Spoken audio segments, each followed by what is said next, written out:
Hi guys, welcome to our YouTube channel. Now we are going to discuss the practice set 3 for UPTET 2014 General Mathematics paper. So let us start with the first question. The first question is in the figure given below angle। देखिए नीचे क्या एक figure दिया हुआ है, ठीक है, जहां पे एंगल बी आपका है 70 डिग्री, एंगल सी आपका है 60 डिग्री, और मेंशन किया हुआ है कि ई जो है बीसी का मिड पॉइंट है, ठीक है, और F is the mid point of A B, ठीक है। Then the value of F E B, मतलब हमें एंगल ई फाइंड आउट करना है, value of angle F E B. तो देखिए इस तरीके के क्वेश्चंस में हमें क्या करना है, बेसिकली देखिए यहाँ पे जो चीज मेंशन है, ठीक है, सबसे इम्पोर्टेंट बात ये है कि देखिए ये कह रहा है, साफ साफ बता रहा है कि जो ई है वो mid point of B C है, ठीक है, और F mid point of A B है, ठीक है। अब दोनों जो लाइंस हैं, चाहे लाइन ए बी की बात की जाए और लाइन बी सी की अगर आप बात करें, तो ए बी का मिड पॉइंट आपका एफ है और बी सी का मिड पॉइंट ई है, और दोनों मिल रहे हैं, ठीक है, दोनों मिल रहे हैं। इसका मतलब देखिए यहाँ पे क्या होगा, ये जो आपकी लाइन होगी एफ ई, ठीक है, और ये दोनों क्या हो जाएंगी आपकी सिमिलर हो जाएंगी, मतलब इस तरीके से कि ये पैरेलल लाइंस हो जाएंगी, ठीक है, क्योंकि ये दोनों लाइंस आपकी क्या है, पैरेलल हो जाएंगी। और ये क्योंकि चूंकि जो देखिए ये आपका जो लाइन है ए बी और बी सी, इनको कनेक्ट कर रहा है ए सी, ठीक है, और इनका ऑलरेडी आपने ये चीज देखा है कि ये जो मिड पॉइंट है ए बी का वो एफ है और बी सी के मिड पॉइंट ई है। तो इन दोनों को मिलाने पे ये लाइन आपका एफ ई और ए सी जो है ये सिमिलर हो जाएंगी, ठीक है, और ये आपकी क्या हो जाएंगी, पैरेलल लाइंस हो जाएंगी। तो अगर आपका एंगल ए सी बी जो ऑलरेडी दिया हुआ है, ठीक है, 60 डिग्री, अगर वो 60 है तो ये भी आपका एंगल क्या हो जाएगा, 60 हो जाएगा, ठीक है। आया बात समझ में? एक ये लॉजिक है। दूसरा आप ये कह सकते हैं, आपका triangle A B C is congruent with triangle F B E. F B E क्यों, क्योंकि ये साइड एंगल साइड से हम देखेंगे, ठीक है। तो इस हिसाब से अगर जो आपकी यहाँ पे जो एंगल होगी, जैसे अगर आप ट्राइंगल ए बी सी के लिए देखें तो उसकी जो एंगल बी है वो भी 70 डिग्री, और एफ बी ई की एंगल भी 70 है। तो यहाँ पे क्या हो जाएगा, ट्राइंगल सी की जो मतलब जो एंगल सी है वो आपका एंगल ई के इक्वल हो जाएगा। तो उस हिसाब से आपका ऑप्शन बी करेक्ट होगा, ठीक है। Next question.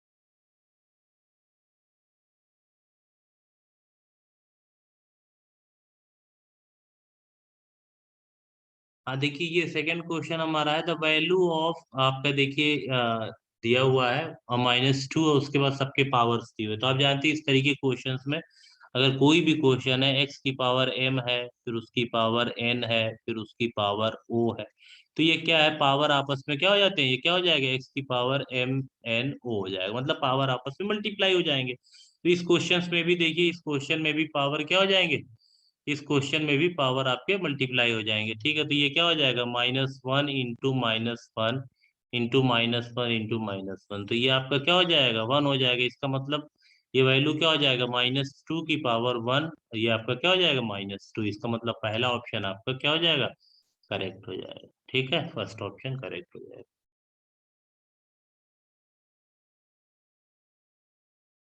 हाँ, आप देखिए क्वेश्चन नंबर 3 क्या है, the areas of three adjacent faces of A cuboid. आपका एक क्यूबाइड दिया हुआ है, ठीक है, और उसमें क्या कह रहा है कि बेसिकली जो है उसके एडजेसेंट फेस जो है उसके एरियाज दी हुई हैं, वो क्या है, respectively A B C square metre है। इसका वॉल्यूम क्या होगा ये कह रहा है, ठीक है। तो देखिए इस तरीके के क्वेश्चन को अगर हम देखें, ठीक, तो जैसे फॉर एग्जांपल अगर हम क्यूबॉइड आपको पता है तो, ठीक है, अगर यहाँ पे हमने ये हमने ये चीज देखी,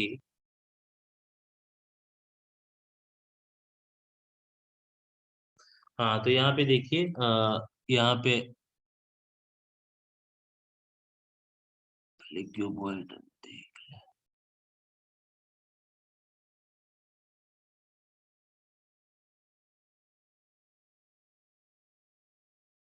तो एडजेसेंट फेसेस जो है, मान लीजिए एक फेस आपका ये है, ठीक है, एक ये है, बिल्कुल ठीक। और एक ये एक दूसरे से बिल्कुल जुड़े हुए हैं, ठीक है। तो अगर एक इस फेस की बात करें आप, इसकी बात कर लें, ठीक। फिर उसके बाद जो है देखिए, आप इस फेस की बात भी कर सकते हैं, ठीक। इस फेस की बात कर लें, एक दूसरे से एडजेसेंट है, ठीक। फिर आप इस फेस की बात कर लें, ठीक।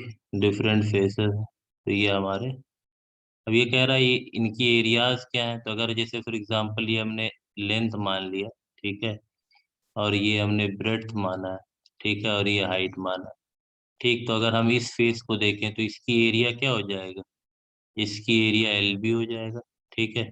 और इस फेस की बात करें तो इसकी एरिया हो जाएगी पी एच, ठीक है। और इसकी बात करें तो देखिए हमारे पास ये एच दिया हुआ है, और ये भी ये एल है, तो ये भी एल हो जाएगा, ठीक है। तो ये L H, L B, B H और एल एच या एच एल, ठीक है। ये कह रहा है तीनों की रिस्पेक्टिवली, इसकी क्या है, ए है, इसकी बी है और इसकी सी। और हम जानते हैं, हम हमसे क्या कह रहा है, वॉल्यूम, तो आप जानते हैं ये क्यूबॉइड है, और वॉल्यूम ऑफ क्यूबॉइड क्या होता है, वॉल्यूम ऑफ क्यूबॉइड आपका हो जाता है एल बी एच, क्या होता है, एल बी एच। या इस चीज को आप देखिए थोड़ा सा चेंज करें तो इसको ऐसे भी तो लिख सकते हैं, एल बी एच को आप क्या लिख सकते हैं, अंडर रूट में अगर आप लिखें तो एल स्क्वायर बी स्क्वायर और एच स्क्वायर लिख सकते हैं, ठीक है। तो ये अगर आप थोड़ा सा वो करें, क्योंकि L H is equal to क्या है, एक इक्वल है, तो हम क्या कर रहे हैं, एल एच, ठीक है, और उसके बाद बी एच, ठीक, डॉट एच एल एक साथ लिख रहे हैं। अब देखिए मल्टीप्लाई करेंगे तो वही चीज हो जाएगी, ठीक है। तो अब एल एच की जगह पे हम क्या लिख देंगे, ए, और बी एच की जगह पे बी, और एच एल की जगह पे सी। तो ये आपका क्यूबिक सेंटीमीटर, ये सॉरी ये आपका क्या है, स्क्वायर मीटर हो जाएगा। मतलब अगर ये सारे के सारे आपके मीटर में थे तो ये ना स्क्वायर मीटर हो जाएगा, लेकिन ये चूंकि हमें वॉल्यूम है तो ये क्यूबिक मीटर हो जाएगा, मीटर क्यूब, ठीक। तो ये आपका under root A B C हो जाएगा। तो ये आपका सही आंसर क्या हो जाएगा, सी पार्ट आपका करेक्ट होगा, ठीक। हाँ देखिए नेक्स्ट क्वेश्चन क्या, if the number 6253291 A is exactly completely divisible by 6 है, तो the largest digit at the place of A क्या होगा। तो देखिए कह रहा है कि ये जो नंबर है दिया हुआ है, ये नंबर अगर कंप्लीटली 6 से डिवाइड हो जा रहा है तो जो लार्जेस्ट डिजिट है ए की जगह पे वो क्या होगी, हमें लार्जेस्ट की बात कर रहा है। और दूसरी शर्त ये है कि कंप्लीटली डिवाइड होना चाहिए, तो ठीक है। तो आप नंबर पहले देखिए, आप नंबर आपका क्या है, 6253291 और 15 ए है, ठीक है। इसको हमें 6 से डिवाइड करना है। देखिए आप अगर आप देखें तो क्वेश्चन क्या होगा, 6 1 6, ठीक है, कैंसिल हो जाएगा, ये 2 है तो 2 में 6 डिवाइड नहीं होगा, ठीक है। तो बेसिकली हम क्या करेंगे, जीरो ले लेंगे, ठीक है। तो ये हो जाएगा 25, तो 6 4 द 24, 1 हुआ तो 1 इधर हो जाएगा, 13 हो जाएगा, तो 6 2 द 12, 1 बचा, 1 इधर आया, 12 हो जाएगा, तो 6 2 द 12। और फिर 9 है तो 9 में 6 से करेंगे, 1 टाइम्स जाएगा, 3 बचेगा, ये 31 हो जाएगा। 6 5 द 30 और 1 बचा इधर, 15 हो जाएगा। तो 6 2 द 12, मतलब 2 टाइम्स जाएगा, तो ये 12, और रिमाइंडर क्या बचा, 3 बचा, तो 3 ए हो जाएगा, ठीक है। अब ए की जगह पे देखिए 3 ए बचा है। अब आपको 6 से डिवाइड करना है, तो ए की जगह पे आपका क्या हो सकता है, 1 भी हो सकता है। तो 1 होगा, कभी 6 से एग्जैक्टली डिवाइड नहीं हो, क्योंकि 31 कभी डिवाइड नहीं होता है। 0 हो सकता है, तो अब ए की जगह पे 0 होगा, ठीक है, या तो 0 होगा, या तो ए की जगह पे क्या हो जाएगा, 6 हो जाएगा, ठीक है, 6 हो जाएगा, तभी डिवाइड होगा, ठीक है।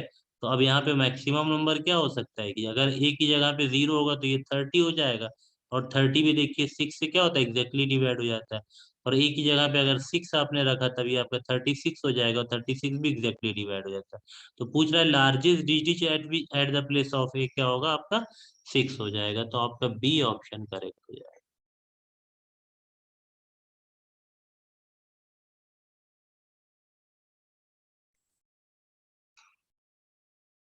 हाँ देखिए नेक्स्ट क्वेश्चन क्या है, क्वेश्चन नंबर 5 है, sum of first 5 positive prime numbers. तो देखिए प्राइम नंबर्स क्या होते हैं, वो नंबर्स जो अब खुद से डिविजिबल हो और 1 से डिविजिबल हो।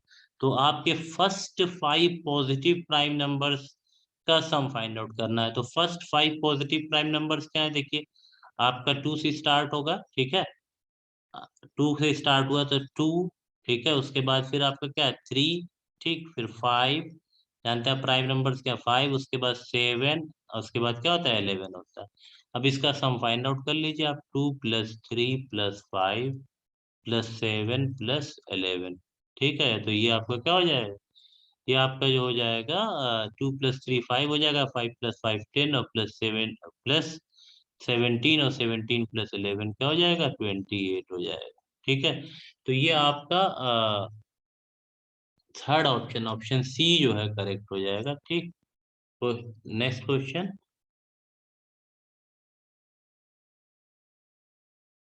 हाँ देखिए, क्वेश्चन नंबर 6 क्या कह रहा है, जतिन एंड प्रिया है ₹41 ऑल टुगेदर, मतलब जतिन और प्रिया और दोनों को मिला के देखा जाए तो इनके पास जो है ₹41 41 रुपए है all together. 1/4 of Jatin money, जो जतिन के पास पैसा है उसका 1/4 is ₹2 more than 1/7 of Priya money, की प्रिया के मनी का मतलब जो जतिन का अगर पैसे का अगर 1/4 किया जाए तो वो क्या है, वो दो अधिक होगा किसका, 2 + 1/7 ऑफ प्रिया मनी। तो देखिए यहाँ पे प्रिया के जतिन के जो पैसे को रिलेट हमने क्या है प्रिया के मनी से किया। तो हम पहले प्रिया के पैसे को मान लेते हैं कि लेट की प्रियाज मनी, ठीक है, ये हम मान लेते हैं कि प्रिया के पास क्या है X रुपीज, ठीक है। तो कंडीशन क्या कह रहा है कि जो जतिन है, और मान लीजिए जतिन के पास कितना पैसा है, जतिन के पास क्या है, अज्यूम कर लिया हमने कि वाई, ठीक है।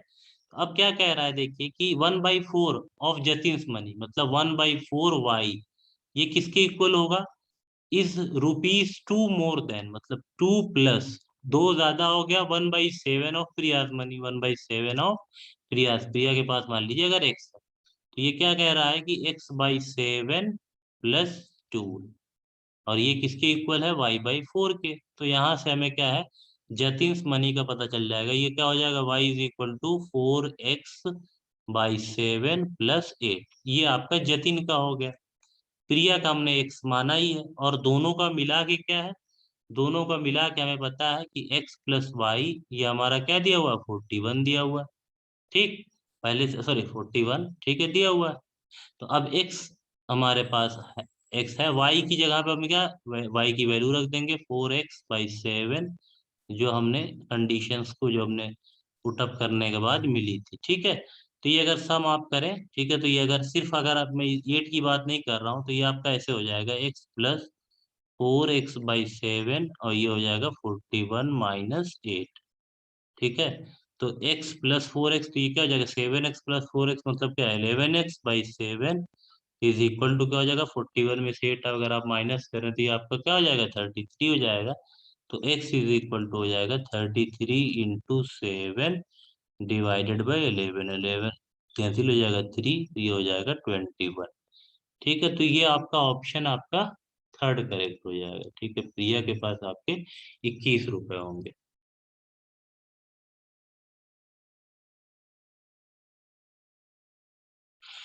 Thanks for watching, please like share and subscribe our channel.